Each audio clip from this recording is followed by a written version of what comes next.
प्यारे बच्चों, हम लोग एक्सरसाइज 1.6 कर रहे थे। उसमें हमने 6 तक बता दिया था। आइए एक क्वेश्चन सातवां और करते हैं। सातवें क्वेश्चन में दिया हुआ है 65 व्यक्तियों के समूह में 40 व्यक्ति क्रिकेट, 10 व्यक्ति क्रिकेट और टेनिस दोनों पसंद करते हैं। कितने व्यक्ति केवल टेनिस पसंद करते हैं और कितने क्रिकेट को नहीं, किंतु क्रिकेट को नहीं। कितने व्यक्ति टेनिस को पसंद करते हैं। यहाँ माना कि 40 व्यक्ति क्रिकेट और 10 व्यक्ति क्रिकेट और टेनिस दोनों। क्रिकेट पसंद करने वाले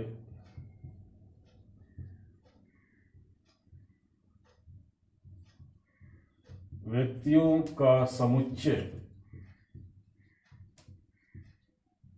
बराबर ए और टेनिस पसंद करने वाले व्यक्तियों का समुच्चय बराबर बी। तो 65 व्यक्तियों के समूह में, यानी टोटल आपको संख्या दी है 65, तो अर्थात एन ए यूनियन बी, ये 65 दिया है। 40 व्यक्ति क्रिकेट, अर्थात इसकी संख्या 40 है, अर्थात एन ए बराबर 40। और 10 व्यक्ति दोनों क्रिकेट और टेनिस दोनों पसंद करते हैं। जब दोनों शब्द आ गया तो इस में इंटरसेक्शन दिया हुआ है, एन ए इंटरसेक्शन बी बराबर 10। तो आपसे कह रहा है बताइए कितने व्यक्ति केवल टेनिस पसंद करते हैं। तो मैंने आपको यानी टेनिस, सिर्फ टेनिस पसंद करते हैं यानी बी, अर्थात आपको ये ज्ञात करना है केवल टेनिस पसंद करने वाले, टेनिस पसंद करने वाले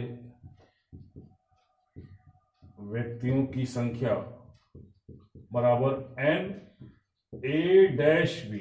ए डैश बी माने ए ना हो बी हो, ए के तत्व ना हो बी के तत्व हो। तो आपको मैंने बताया था, सूत्र भी बताया था, ये देखिए ए है, ये बी है, और बीच वाले भाग को कहेंगे ए इंटरसेक्शन बी, और ये जो इधर का भाग है ए बी डैश और ए डैश बी, इसके इधर। तो एन आप चित्र से स्पष्ट है, ये सूत्र भी है, आप इसको याद रखेंगे। एन ए डैश बी ज्ञात करना है। ए डैश बी कैसे ज्ञात होगा, अगर पूरे बी में से इस इंटरसेक्शन को घटा दे तो आ जाएगा। तो एन यहां पे ए डैश बी बराबर N B minus N A intersection B. लेकिन यहाँ पे हमें ज्ञात क्या है, इंटरसेक्शन पता है, ए पता है, यूनियन पता है, बी नहीं पता है। तो सबसे पहले बी ज्ञात करेंगे। तो इस सूत्र, एक और सूत्र आप जानते हैं, एन ए यूनियन बी बराबर N A plus N B minus N A intersection B, ये होता है। और इसकी वैल्यू दिया है 65, एन ए दिया है 40, इसको एक्स मान लो, एन बी या माइनस का 10, कितना हो जाएगा, 40 में से 10 गया 30 प्लस एन बी, ये 65। तो एन बी बराबर क्या आ गया, 65 माइनस 30 बराबर 35। ये एन बी माने पूरा भी, उसमें ए भी हो सकता, एक कुछ जो कॉमन ए है वो भी तत्व आएंगे। तो कहने का मतलब टेनिस पसंद करने वाले, ये आंसर दूसरा वाला आ गया, टेनिस पसंद करने वाले व्यक्तियों का समूह, व्यक्तियों की संख्या। अब सिर्फ टेनिस, उसमें क्रिकेट ना हो, इसमें क्रिकेट वाले भी कुछ है, तो सिर्फ टेनिस के लिए ये सूत्र लगा देंगे। तो सेकंड पार्ट इसी में कि सिर्फ टेनिस यानी एन ए डैश बी बराबर N B minus N A intersection B, घटा दीजिए, यानी कॉमन भाग घटा दीजिए तो इधर आ जाएगा। ये कितना आ जाएगा, 35 माइनस 10 बराबर 25।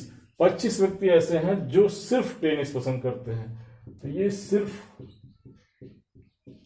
टेनिस पसंद करने वाले, एक आंसर ये आएगा, एक आंसर ये आएगा। तो इस तरह से, और इसके आगे आकर क्वेश्चन आप 8वां कर लेंगे, बहुत आसान है। इसमें 50 व्यक्ति फ्रेंच, 20 व्यक्ति स्पेनिश और 10 व्यक्ति स्पेनिश और फ्रेंच दोनों। तो कितने व्यक्ति दोनों ही भाषाओं में से कम एक भाषा बोल सकते हैं। तो कम से कम एक भाषा माने कि ए यूनियन बी पूछा है।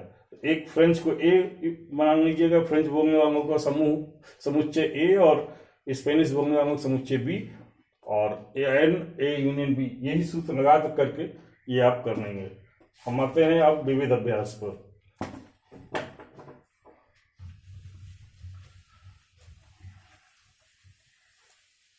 और यहीं पर अगर आपसे पूछता ए बी डैश ज्ञात करो, तो एन ए में से इसका इंटरसेक्शन घटा देते, वो आ जाता।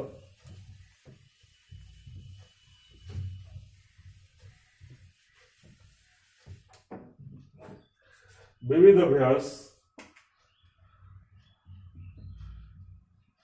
विविध में क्वेश्चन नंबर 1 है कि ए दिया हुआ है, ए बराबर दिया हुआ X, X is the element of R, तथा X square minus 8x plus 12 बराबर 0। इसको संतुष्ट करने वाले वास्तविक संख्याएं x हैं, को संतुष्ट करने वाली वास्तविक संख्याएं x है।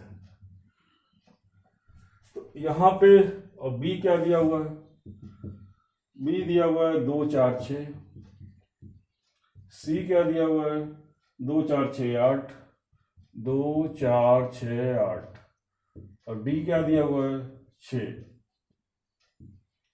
तो सबसे पहले आप देखिए ए में इसका गुणनखंड कर लो, कौन कौन से x के मान आएंगे। X square minus 8x plus 12 बराबर 0, या 6 दूनी 12, x square minus 6x minus 2x plus 12 बराबर 0, x common, x minus 6 minus 2 common, x minus 6 बराबर 0, तो x minus 6 common, x minus 2 बराबर 0, एक्स माइनस 6 बराबर 0 माने एक्स बराबर 6, और एक्स माइनस 2 बराबर 0 माने एक्स बराबर 2, तो एक्स बराबर 2 और 6 आ गया। तो ए में कौन से तत्व आ गए, ए बराबर आ गया 2 6। अब आप देखिए ए के सारे तत्व किस किस समुच्चय में है, जिस समुच्चय में होंगे उसी का ये सबसेट होगा। तो 2 और 6 देखिए बी में है, ए के सारे तत्व बी में है, तो A is the subset of B. स्पष्ट है, यहाँ पे ऐसे लिखेंगे, स्पष्ट है। क्या स्पष्ट है, क्योंकि ए के सारे तत्व बी में है, इसमें ए जो है सब प्रॉपर सबसेट होगा बी का, और ए के सारे तत्व सी में भी हैं, इसलिए A is the proper subset of C भी होगा। ठीक, इसके बाद बी के सारे तत्व सी में है, तो लिखेंगे B is the proper subset of C, और कहीं नहीं है बी के तत्व, सी के कहीं नहीं, किसी से डी के। अब डी के सारे तत्व आप ए में भी है, बी में भी है, सी में भी है, तो D is the proper subset of A, D is the proper subset of B, D is the proper subset of C. तो ये इसका आंसर होगा। ये देख करके कि किसके सारे तत्व किस समुच्चय में है, उसी हिसाब से वही उसका उचित उप समुच्चय होगा। तो इस तरह से इस क्वेश्चन को करेंगे। आइए हम नेक्स्ट क्वेश्चन आपको बताते हैं। क्वेश्चन नंबर 2,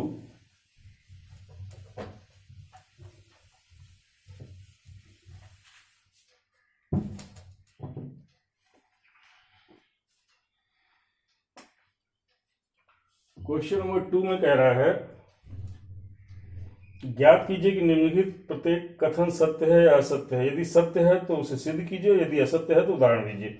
क्वेश्चन नंबर 1 इसका दूसरे का फर्स्ट पार्ट दिया हुआ है, यदि x is the element of A तथा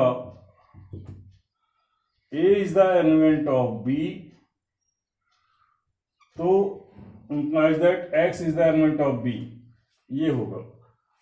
ये असत्य है।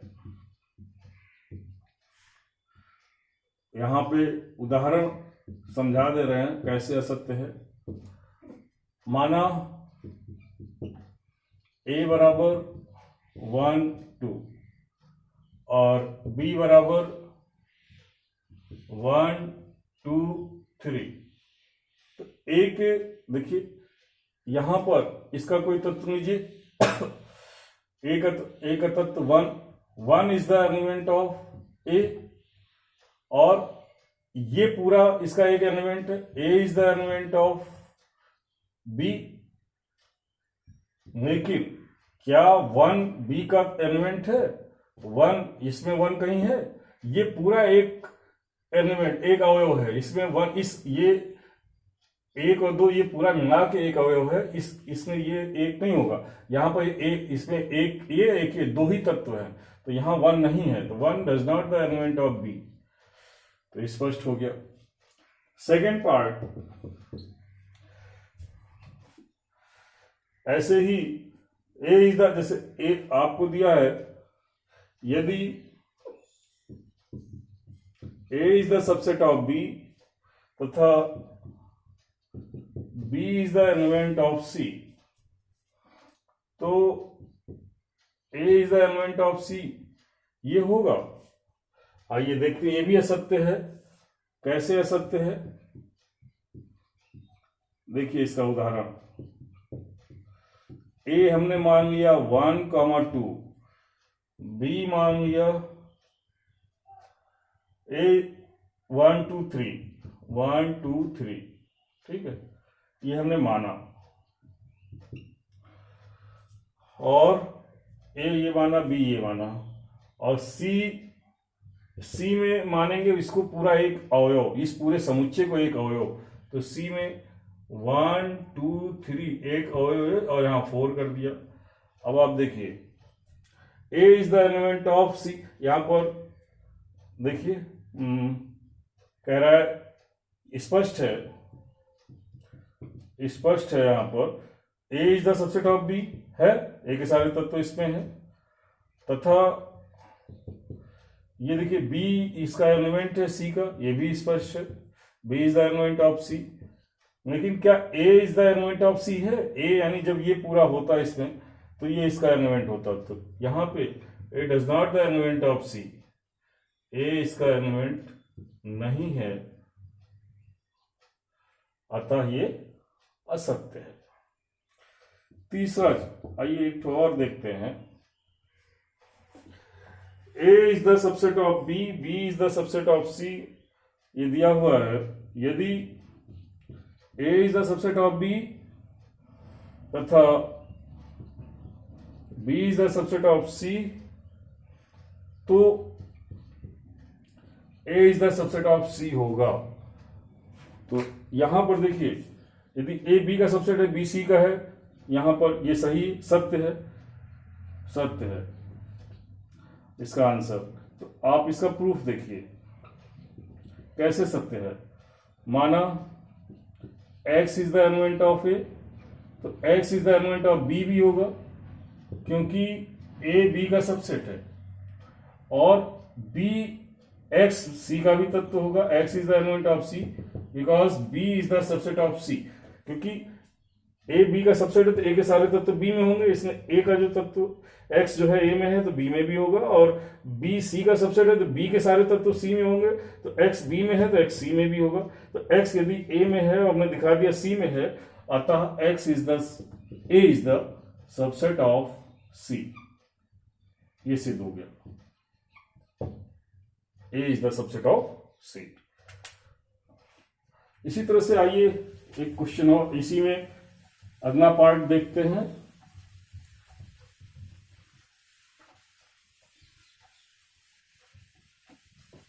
नेक्स्ट पार्ट है चौथा, दूसरे का चौथा पार्ट। यदि A does not the proper subset of B व B does not the proper subset of C, तो A does not the proper subset of C असत्य हो भी सकता है, ये असत्य होगा। कैसे? आप उदाहरण देखिए। माना, क्या माना, A बराबर 1 2, B बराबर 2 3, C बराबर 3 4। यहां पे स्पष्ट है, क्या स्पष्ट है? A does not the proper subset of B, B does not the proper subset of C, A भी तो इसका सबसेट नहीं है, A does not the proper subset of C, A के सारे तत्व भी C में नहीं है। तो हो गया। पांचवा है इसी का पांचवा पार्ट, यदि X is the element of A तथा A does not the proper subset of B, तो X is the element of B होगा। ये दोनों सत्य है तो क्या ये सत्य होगा? आइए उदाहरण देखते हैं। हमें लगता है नहीं होगा, ये भी असत्य होगा। उदाहरण देखिए, चेक कर लेते हैं। यहां माना, क्या माना? माना A बराबर 1 2, B बराबर 2 3, B बराबर 2 3। तो यहां से 1 is the element of X, A का एलिमेंट है, 1 इसका एलिमेंट मान लिया, 1 is the element of A, और ये इसके सारे तत्व इसमें नहीं है, तो A does not the proper subset of B, 1 does not the element of A, 1 कहा इसमें B में नहीं है। तो स्पष्ट हो गया कि ये हो, मतलब ये जरूरी नहीं है कि ये इसका एलिमेंट हो, यह सत्य है। और इसी का अंतिम है छठा और लास्ट, कि यदि A is the subset of B तथा X does not the element of B, तो X does not the element of A, X A का भी तत्व नहीं होगा। अब इसका प्रूफ देखिए, चूंकि A is the subset of B, इसका मतलब होता है यदि X is the element A, यहां पर माना X is the element of A, तो इसका अर्थ हुआ X is the element of B because A is the subset of B, A के सारे तत्व B में होंगे।